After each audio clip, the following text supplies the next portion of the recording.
So Lee and Sherry Patterson, this is Lee and Sherry Patterson of Relationship Reinvented, the creators of the Root Camp program. And Jen Huber and I, India Lee, are fortunate and very lucky certified coaches in that program to help others learn through it. And so we've invited Lee and Sherry here today because they're also divine partners in union. They do so much work with people about relationships, and the main key that they teach through Relationship Reinvented, Root Camp, and everything else is staying connected. So we wanted to ask them during this time when we're going through so much as a planet, so much fear, so much triggering, so much anxiety, and this sort of mass reaction and disconnection, how to stay connected to that inner child within, how to stay connected in relationships when we can't see each other. Or you see each other too much. Yeah, or you see each other too much. And there's that too. I forgot about that. Wow, what if you're in the same house during this time? So anyway, we'll just, let them talk and learn. The news says life for Americans has changed indefinitely. But ours hasn't seemed to, because we are together 24 hours a day, 7 days a week anyway, right? It's like the universe puts us in place for some reason to be prepared for crazy happenings. I'm an extreme couponer. We're self-employed. I got to do something to help with the family funds and eating, so I'm an extreme couponer. So we find great deals, and there are times of the month when I'll go and buy 6 months worth of toilet paper, right? And laundry soaps and things like that I find on sale for very, very, very cheap. So I keep stocked up anyhow. So here we are with a house full of toilet paper and and here together all the time, and life hasn't changed much for us at all. However, because of what we do and being on the other side of the screen with others who are not together all the time, right? Who are now stuck in, and I say stuck and I meant it, in a place where they are stuck with each other face to face for very long periods of time. And sometimes there are kids and animals involved, and you're all stuck in this area, and 3D things seem to start becoming real relevant. And when you say also that some of the escapes and the ways that you can disconnect, like you used to be able to run out and maybe go to the bar, or run out and do this and run out, and you can't do that anymore. You're kind of a lot of your addictions might be removed that would have helped, numb out some of that discomfort in the connection. Yeah. Even in separation, there's even the hope and the depression and the obsession sets in a little bit more, because then what's happening is now the universe is cutting off our connection. Now we can't come together. Now he was or she was going to visit 2 days from now, and now they can't, right? Is this a sign from the universe that we're not supposed to be together? Yeah. And it can go in so many different directions, and so many people are going in many directions with this. It's hard to say, hey, just chill down. We'll send you some toilet paper. Fine. And you got other rooms in the house you can go to. We're not sending. Oh, we're not? No. You're not going to share your toilet paper. If we find toilet paper, we'll send it. Somebody needs it. We'll tell you where it's at. Right. We're not allowed at the post office. So are you hearing more from people who are in the, like, I can't see people I want to see and I'm upset about that, or more from the, I'm too close to the people I don't? It's pretty equal. Yeah. It's pretty equal. It's a lot equal. We work with people all over the world too. So we have people that are coming from the States to Italy, or who are in the States in Italy, can't come back. Or got to wait to come back, or when they come back, they get them in New York and keep them for 2 weeks.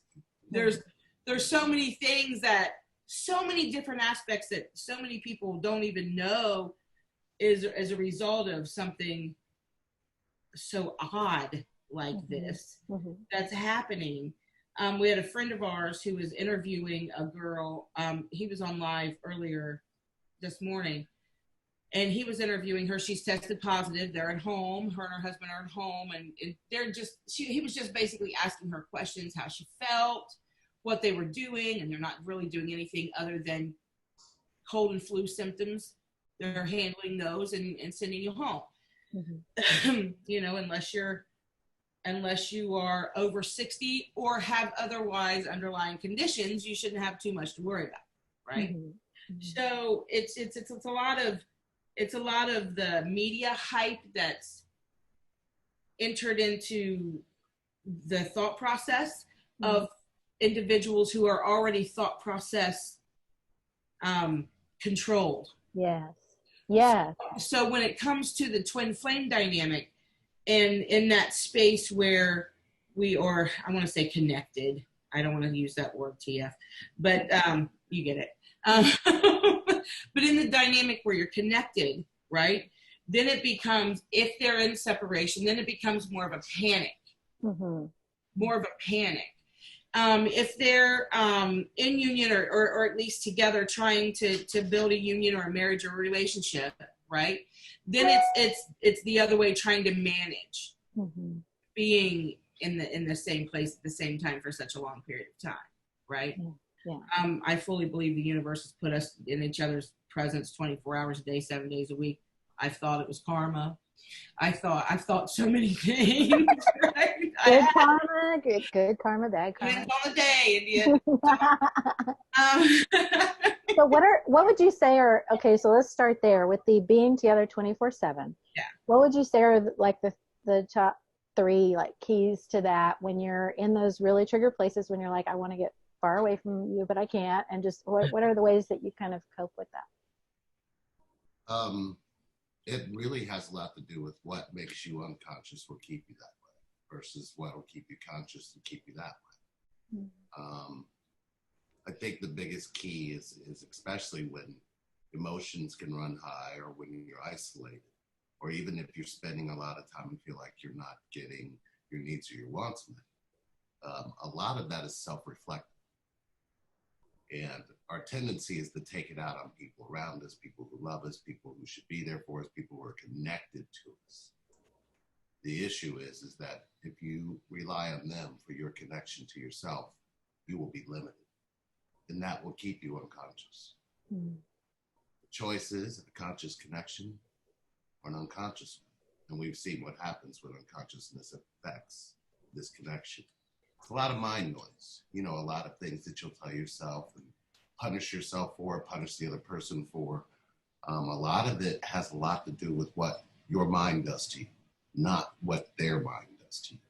Mm. Your mind will tell you all kinds of things about who they are, how they are, what they want, what they don't want, whether you're good enough or not, whether you're not good enough or not, whether you're perfect for them or you're not perfect for them. A lot of these kind of thought patterns show up in us, and we try to create an identity from it. And that identity is what you disconnect from. Mm-hmm. And the more that identity seems to be under threat from annihilation, from disconnection, the more you try to make sure that's who you are. Mm-hmm. None of that is ever you. But it is easy to fall into that because everybody around you is doing it. So if you really look at what this connection is here to show you, connections wanting to show you what disconnected you from yourself to begin with. It's your choice to see. And how do you not focus? Because it's very it's wonderful when you're both in a place of consciousness and of openness and of being connected within. But when one person is in that place and the other person is not able to be in that place at that moment, or is disconnected, how do you cope with that? How do you deal with that? Is it just sort of stepping back and saying, okay, I'm going to give you time? Is it pushing in and saying, no, you need to connect? What's the way you cope with that? The biggest thing is to stay conscious. Unconsciousness finds consciousness highly indigestible. Mm-hmm. At some point, you'll get out of your mind and realize that the other person isn't going to be in that space with you. Mm-hmm. I mean, it is a choice. You literally can be triggered into something that a thought pattern, triggered into a feeling that represents the thought pattern. And the thought pattern shows up. Next thing you know, you're looking at the other person thinking it's them. Mm-hmm. but you haven't done any internal investigation to see if it's really them. Is it you? Is it something you've been through? Is it something you're telling yourself? It sounds really common, but we see this a lot, especially in root camp, where we hear, well, I know that I needed to be perfect for my father, or my mom made sure that we looked like the perfect family out of the house, but when we're in the house, I mean, we are taught these ways of being, but we don't see how those things impact us when it comes to love. We actually have an education system that actually programs you to be independent and disconnected in a world that forces you to really look at what you want, and what you want is connection. And you find that in every household. You'll find that in every partnership. There's always this space where you think you can't share a part of yourself. That's an unconscious result. You're allowed to share who you are. You're allowed to be accepted for who you are. But would you be allowed to share how you think about yourself? That's the true test of vulnerability, isn't it? Especially in connection. If you could sit there and tell on yourself and tell yourself and tell the other person what you're thinking, and them sit and give you the space to say what you're thinking, sometimes you'll find that their thinking may be directed towards you, but it's something internally that they're dealing with. How patient can you be listening to that? Because if they can trigger you, you stop listening. Has always been the key. Because then the mind is like, oh, good, this is where I get to fight to defend this is where they're going to prove that I'm right, and they're going to do this to me, and then I'll be right, and that's all the mind wants. Yeah. Yeah, it literally will use like a simple statement can sound as simple as, you don't want me. I can feel that you don't want me. See, you're not even paying attention. I can feel you don't want me. The feeling itself, you put a label on it saying you don't want. The other person has no idea you're doing this, but they do have to go up against an ego that does. And the ego is defending its right to be right. And as long as you think you're being right about something, you have an identity in it. And if you realize that you had an identity in it, would you still keep doing it?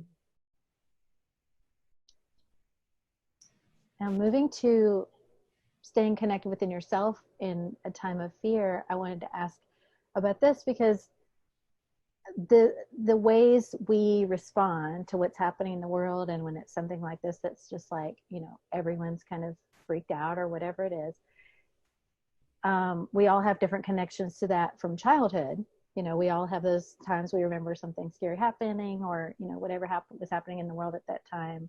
I remember being a 12-year-old in Italy when Chernobyl melted down and we couldn't go outside for a couple weeks, and it sort of goes back to those places of like, what's happening, what does that mean? And your little kid mind figures out what that means, and now little kids now are figuring out what all this means, in their minds, and going, oh, now I can't touch other people because of this. And we're all informing, those children are getting informed about their reality, and we're getting reconnected to the parts that we connected to in childhood where we were like, oh, bad things can happen. So in this environment with these things, how do we connect to that child? And then how do we help children now stay connected in the midst of all that fear?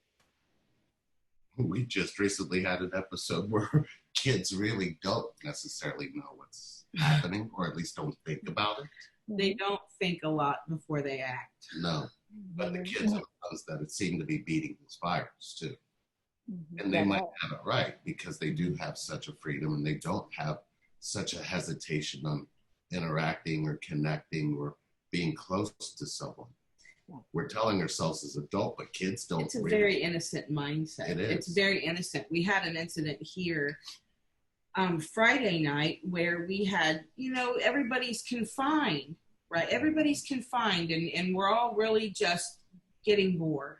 And, we had some very good friends over. We don't get to socialize a whole lot. So we had some very good friends over, and they have a boy that's my son's age, and they got to play. And then the boy across the street came over, and the boys were downstairs in the basement, and they were just being boys. They're 10, 11, and 12, just being boys. and they come upstairs. We're in the middle of a coronavirus outbreak, and the boys thought it was fun to put water in their mouths and spit it on each other. And of course, as the parent, you're going to be triggered. You know what I mean? Right. Just it's nothing but a few droplets of water. Right. That's what they thought. You know what I mean? Literally mouthful of water and spraying it throughout the house downstairs. It was, and so we set the boys down and asked them what was wrong with them, because clearly something had to be wrong, right? Oh no, nothing was wrong. Having a great time. They were having fun. We had to ask them why they weren't in school for the next 3 weeks. What's going on? Why aren't we in school? Why don't you go to school Monday? Why don't you go to school? Well, because of the coronavirus. How do we catch that? Just curious. Somebody sneezes or coughs or spits, perhaps? Perhaps? You know what I mean? So we had some parents that got triggered because the kids were spitting on one another. You know? But then they're watching adults isolate, though. They're watching adults say, well, I can't touch you. So they are learning, they're learning like, oh, we can't connect. We can't. Right. We can't touch. Fear equals disconnection. Yeah. Right. Disconnection. But we're still being told from the outside what we can feel inside. We're still being dictated in that way. As long as that continues, connection will continue to be a disconnect. I mean, if you really look at it, look at everything that's happening across the world right now. We were already separate. We were already living on the internet more than we were living our daily lives. And now we've got much stronger. So this is a chance to teach them and ourselves. Connection actually doesn't have to do with physical or external, what we can do or can't do. Can we see each other or touch each other? It has to do with what's within. I had to catch myself because it was a lesson. I caught myself teaching a lesson that I didn't want to learn. I caught myself saying to those boys, I caught myself instilling fear into the boys that was instilled in me, and they didn't have it. Clearly, they had no fear. That was a true and clear thing. They had no fear. They were spitting water on each other. Boys do that. When we're out in the pool in the summer and you get a mouthful of water and you spit it at the boy across the pool, it's no big deal, right? Who doesn't do that when you're kids? So they think they don't have any fear in that. As we get older and the media and all this stuff, and it instills fear. That we're not born with that fear; it's instilled in us. Those boys didn't even have it yet, but now they do, and that's sad. We teach fear. But it's also a good thing. And what's interesting is that was fear in the name of protecting them. Yeah. Which most fear is. Because we think that when we go into fear and we disconnect from that inner space, that we're protecting that inner child from something. But if you can name, and you probably can, name what fear does to each human being. Each human being is infected in so many different ways by fear. They're already isolated. All this did was just make that stronger. We watched a show recently where the kids were in a school and somebody came in and they were doing a drill on if somebody came into the school with a gun and what the impact would be to all those kids. They had a simulation. It was a simulation, but those kids had such they had such PTSD from that experience without it even being real. They used fake blood in a student. It was horrible. But the kids literally were traumatized. None of them slept. Some of them just didn't even want to associate. Some of them didn't even want to go to school anymore. I mean, there's so many things that lead up to disconnect. I was traumatized in that way just from the social studies film strips that would inform us that there had been cyanide in Tylenol or whatever. And I would come home and be like, this can happen? This is a thing? And what does that even mean? And, would never have known about that without the education of, here's what is happening that you should be afraid of. Yeah. Up until that point, you were perfectly clear until you were injected with the fear. Yes. Yeah. I haven't seen the United States this scared since 2001. Mm-hmm. I remember things shut down. The last time. Yeah. So no, this is just another way that things can actually change your experience being here on the planet. So what are the affirmations or the things or this, I guess, script, for lack of a better, because we wake up in the morning and we have a certain script that plays automatically. What should we be saying to ourselves to stay connected inside when we first enter the day and we're first going into the world? Can I ask one question before that, though? Yeah. If you're kind of new to looking into all this connection and disconnection, what would be the first sign to yourself that you're disconnected? Like how are you even aware that you've become disconnected to start those processes? Yeah. The biggest thing is to feel everything first, think second. Right now, people think first and feel second. Mm-hmm. You actually do experience things that do come to you. You actually feel it in your heart first, and then you go to your thoughts. And then you tell yourself a story about it. Mm. If you just go in your heart and just stay present, going in your head won't attach you to the past or tell you what the future entails, because that's literally what happens. We literally sit around. How much time is spent thinking about the past, and how much time is spent thinking about the future? Any thoughts about the future is nothing more than worry. That's all it is. But you can't even get there. You make yourself suffer with the only thing you have over something that's not even here, nor does it exist. Mm. We don't know if 3 seconds from now somebody snaps their fingers and the planet's gone. So why are we worried about what tomorrow brings? It's like the past, right? A lot of people close their heart based on past things that happened in past relationships they've had, the way that they were raised, the way that their parents were towards them. A lot of these things show up in connection, and they show up in certain connections for you to change them, not for you to keep enduring them. It's a really common thing to say, I'm always going through this, or nobody ever pays attention to me. Such a thing said in the universe is going to give you exactly what you're saying until you stop saying it. Hmm. I mean, we're talking about affirmations. Just stop those affirmations. Some of those affirmations are what's causing a lot of your disconnects. Mm-hmm.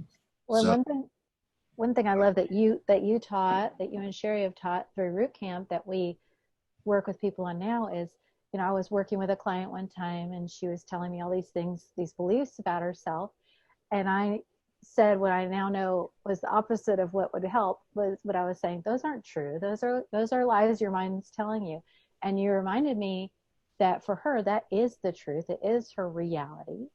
And that Root Camp and working with the wounds that we're all working with, there are designed to show us that that's our reality so that we can actually reconstruct our reality, like you're saying, and start creating a new reality, because it's impossible to do that until we see why the reality is that way in the first place, which is what you teach. The beautiful thing about Sherry's Root Camp, the creation of it, was to show the seed and show all the roots that grew from the seed. Mm. You are the seed. Every root has a space where you've got to chase down the truth. The truth of somebody's belief system, if they haven't investigated it, does it even lead back to the truth? When you tell yourself you're not good enough, and then you follow that all the way back to where it began. And then you say, who looked you in the eyes and told you this? It's funny because most people want to translate it. Well, they didn't necessarily use those words. Like, that's not a lie. If the words weren't said, how is it the truth? You can't really challenge somebody in that way, but sometimes they don't even see how they're challenging themselves in that way. Mm-hmm. They're not even in that space. You literally can tell yourself you're not good enough. You will seriously continue to have relationships that prove your belief system. Mm-hmm. Right? Mm-hmm. I need to make sure that if you're really in love with me, that you leave me, because that's what everybody who says they love me does. Mm-hmm. Well, the next best question would probably be, well, how do you receive love? Because if you haven't investigated that, are you sure Nobody wants to give you love. Mm-hmm. See, there's always an opposite to everything somebody's going to say. But if they haven't investigated the opposite, what are they doing? Mm-hmm. Like I said, that's that identity you're trying to protect. Yeah, and that need to just always be right. Oh, and every time you're right, what do you get? Left. And it's really, it's supposed to be wrong. No, it's not. You went to school in second grade, they taught you left and right, and you understood it, your mind understood it, and every time you've been right, you've gotten left. I've been away too long. You're teaching them all. Yeah, No, right? We've got Lee-isms just pouring. Uh-huh. Well, it's the inner child in you. Oh, man. It's the experience of what that child experienced and what they were taught and what they were shown, and then the experience of every emotion that child ever had that never would answer. Mm-hmm. What have you done with yourself since then? Right. Nobody's asking the right questions because it's an individual experience in this universe, and you're a part of it.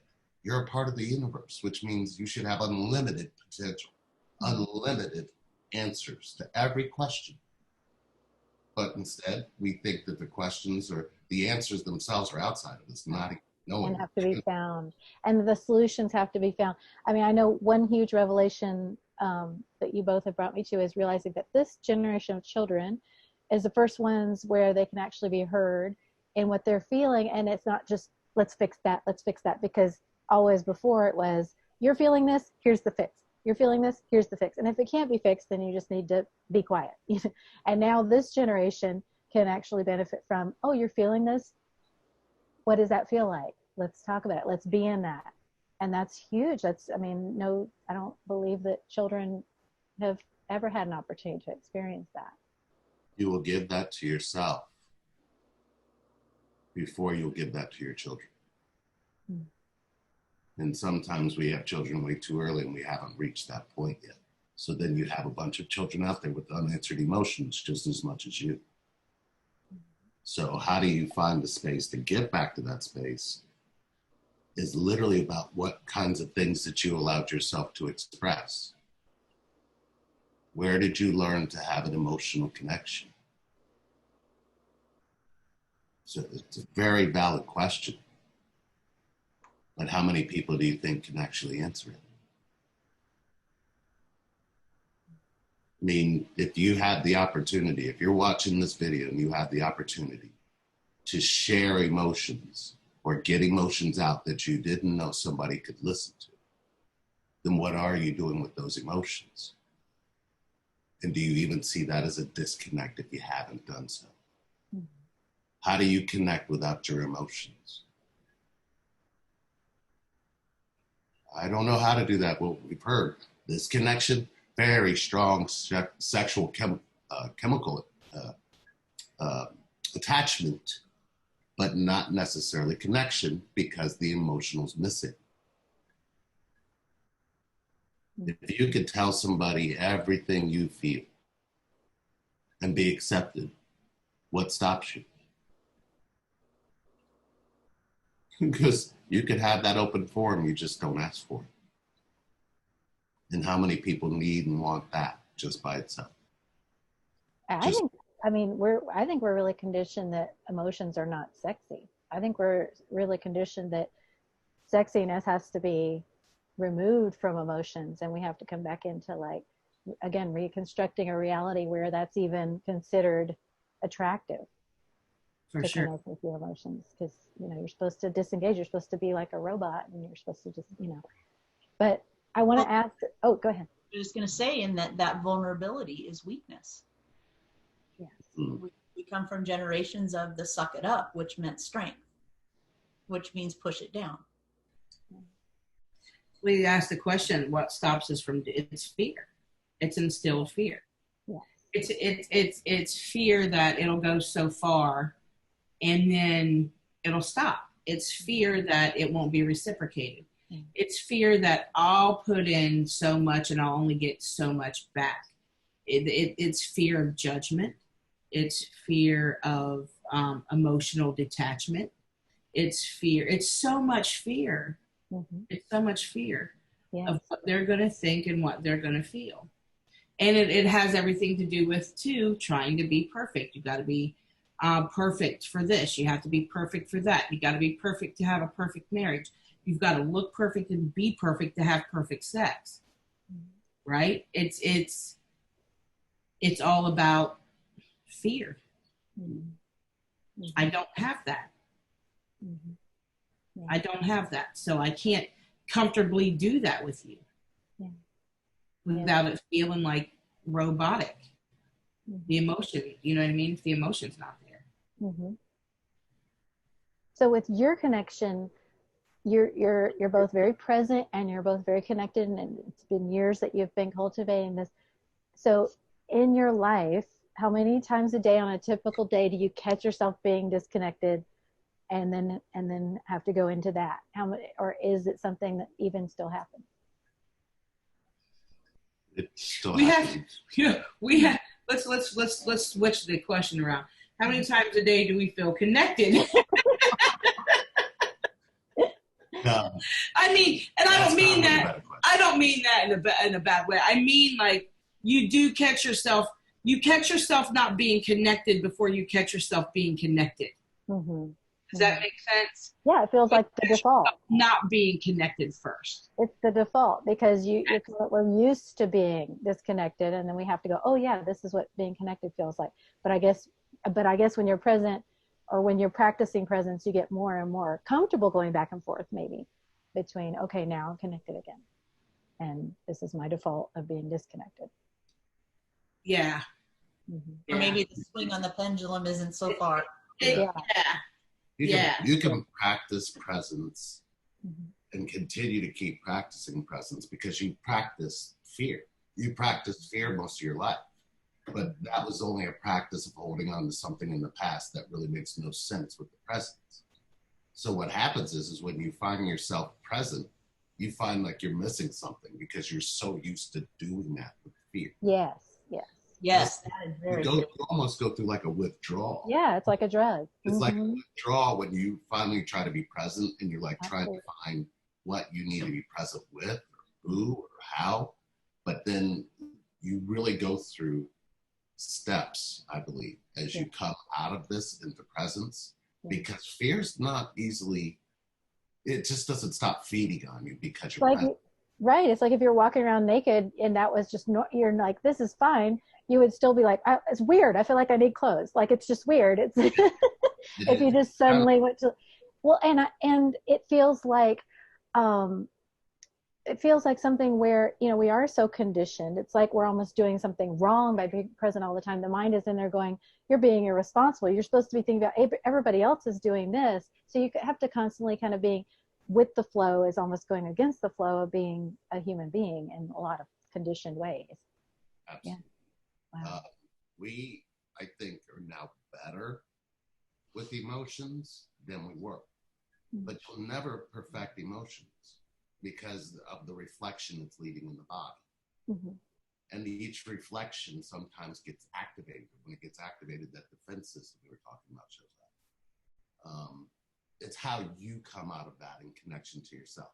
It's really easy to get caught up in your own emotions and be frozen. And then you find yourself isolating yourself. Mm-hmm. But then you find yourself coming out, but you're coming out in a way that wants to attack. Mm-hmm. Not so much to attack the other person, but to make sense of the attack that you're doing inside yourself already. Yeah. And it's so important for people to hear that about you two, because there is that illusion of perfection when you're in a connection of, if we get to a certain amount of connectedness, then we won't have these issues. And when we're in union, we won't have these issues. And then that again makes us disconnect, because then when we're not perfect and we're going through this again and again, then it's like, well, I'm not doing it right. This must not be the right connection. And so it really helps people to hear that even when you're living in it.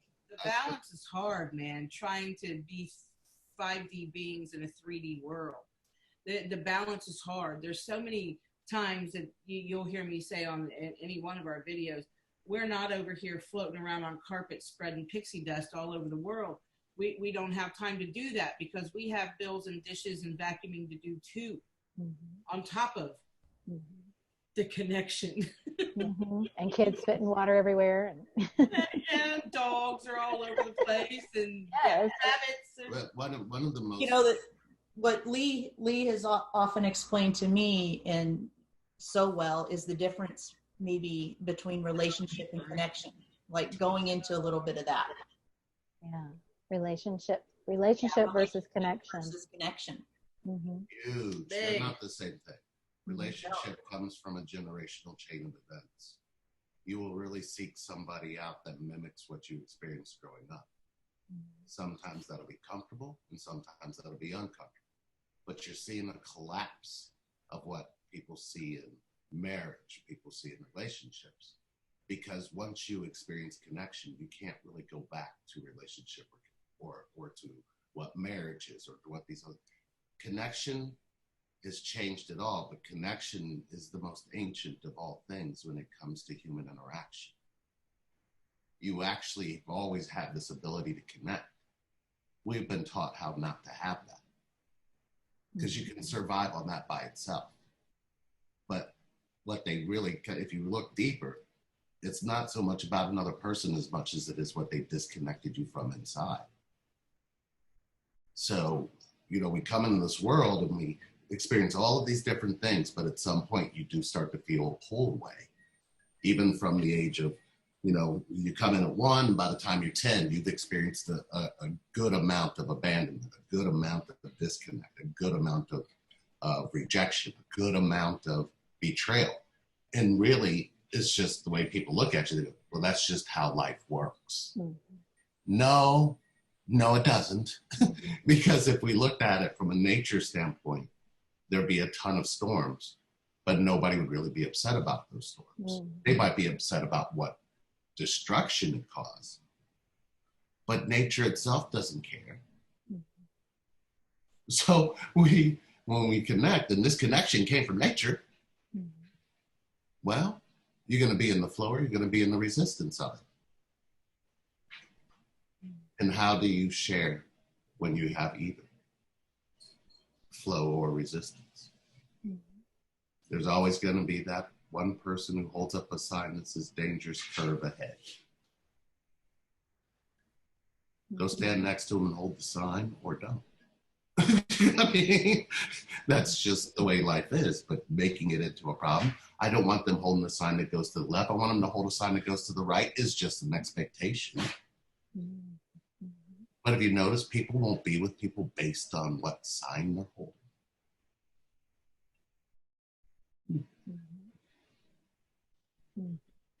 We've seen a lot of connections show up where the person decides to go a different direction and choose someone else. I was just going to ask you about this. Yeah. Because in our sessions, we get a lot of questions. Is this the right person? Is this the person I'm supposed to be connected to? Is this my shadow? And this other person is my actual divine partner? And I wanted to ask you about that. Yeah. If someone thinks they don't know, or they're going to change their mind. And what you'll find is they're doing that on the inside. They have an identity they like to be and an identity they don't. It's really not about who they're choosing outside of it. Certain needs and wants that they didn't get fulfilled before never have been fulfilled. If they find somebody to fill those, there'll be a point where they don't fill them anymore. That's why things are on a timeline. So even if you do choose somebody who's good to get along with, they don't rock the boat, and they do show me some love, at some point, when they start loving parts of you you don't love yourself, don't worry, you'll get rid of them. That's just how that works. And we make it into this big, nasty fallout.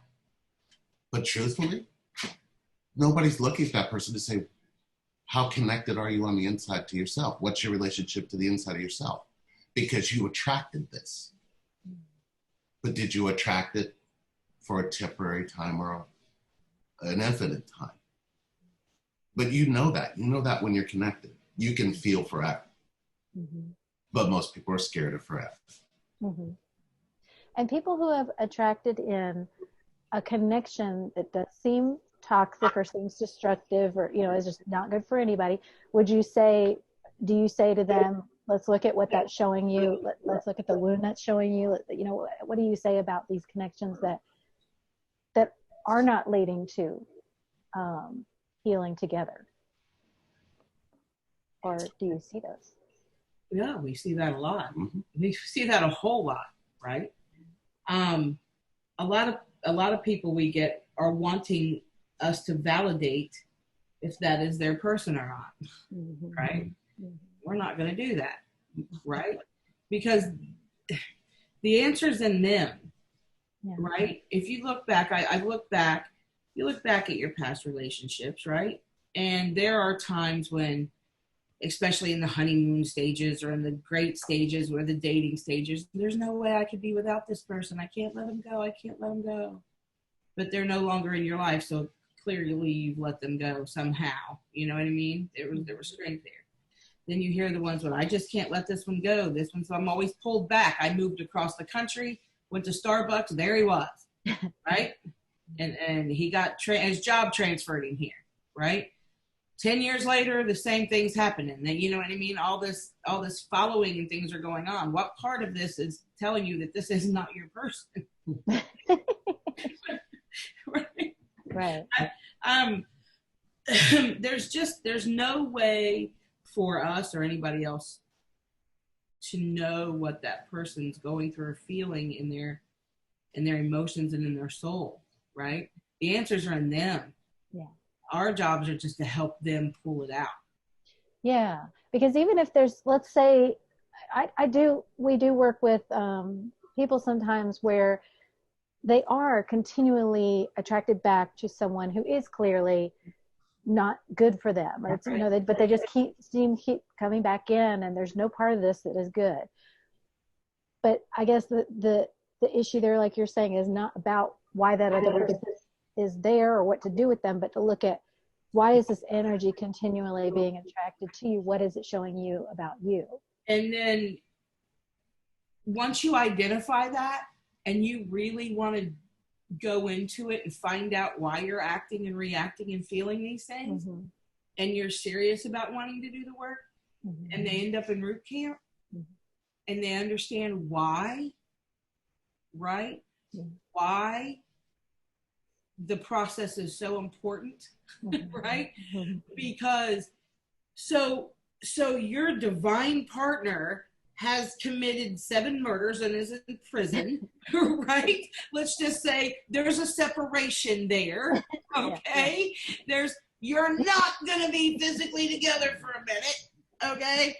Let's just say this happened, right? But you just keep going back. You just keep going back. You just keep going back. You can't get it. You can't. But this person's so toxic. Now he's wanting me to deal drugs on the outside for him. He's so toxic. So toxic. This is about you. It's all about you. I guarantee you, if you start doing that work on your own for you, not for them, for you, and you're really genuine about it, you will be impressed how much that other person changes and wants to know what's going on and how you're getting those results and what you're talking about. All it is talking about it, right? Bringing it out, facing it, all of it. Yeah. And it opens up your soul.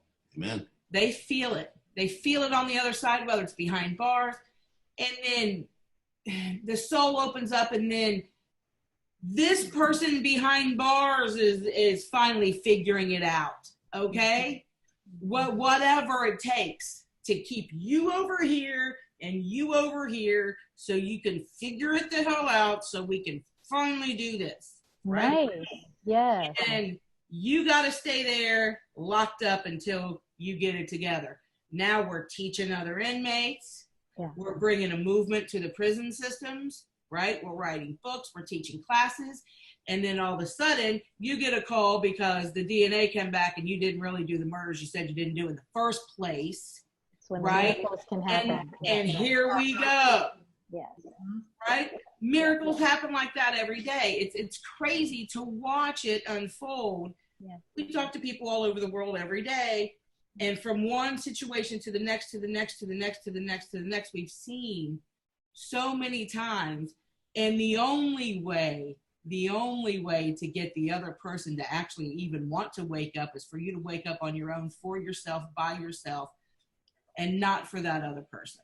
Oh my God. And that's such And a you beautiful. decide if then you know if that's your person or not.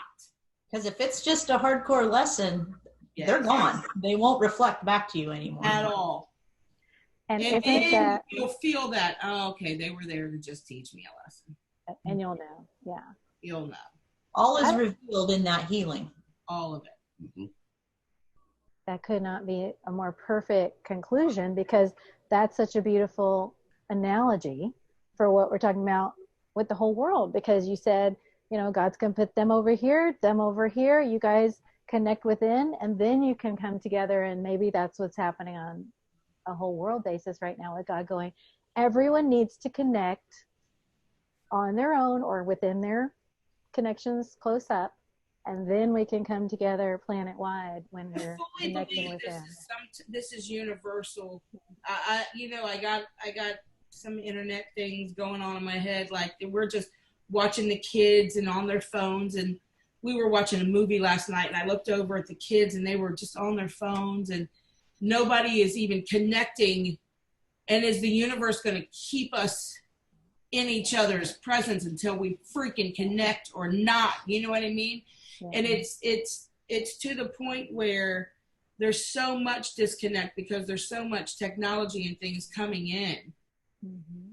And it's scary, but And for those who live alone, it's also, you know, that internet connection is no substitute for connecting with spirit, and the spirit's going to say, you know, put that aside, connect with me. You know, it struck me, this was such a Lee-ism that popped in my consciousness last night, but it struck me, I was like, 90% of what we're looking at on the TV or the internet is in the past. But it's all in the past. It was stuff that was uploaded before, and we're all sitting here looking at stuff from the past, and very little of it is actually happening right this minute. Yep. With us connecting right this minute, like we're doing right now. But we watched a show recently, Lee and I did. It was kind of an experiment. It was real interesting. And they had these people in these pods, and they had never met. Love is Blind. Oh yeah. And they went to go connect, and they had these emotional connections without seeing one another. Mm-hmm. And then they brought them together. They fell in love, and they had these emotional connections, and then they brought them together, and they met. And then they put them sort of in another quarantine space, but they was able to visit families and do this stuff, but they still had them in this little apartment together. And then when they went off to live their everyday lives with this person, things changed. Mm-hmm. A lot of things changed.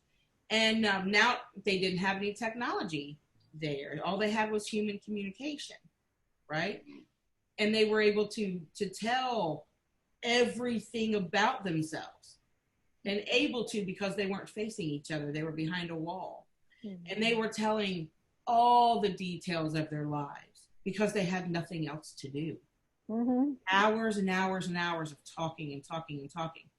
And you fall in love to the point where I don't care what he looks like. I don't care what she looks like. I don't care. It's an emotional connection. Mm-hmm. And I believe, two of the couples are still married? Two of the couples came together, but I think our biggest observation was that even after they came together, they ended up going into separate rooms and talking to a wall so they could talk to each other. Oh, wow. That was the interesting part. I would tell you the most powerful part of this is that this is the connection and the way the connection works.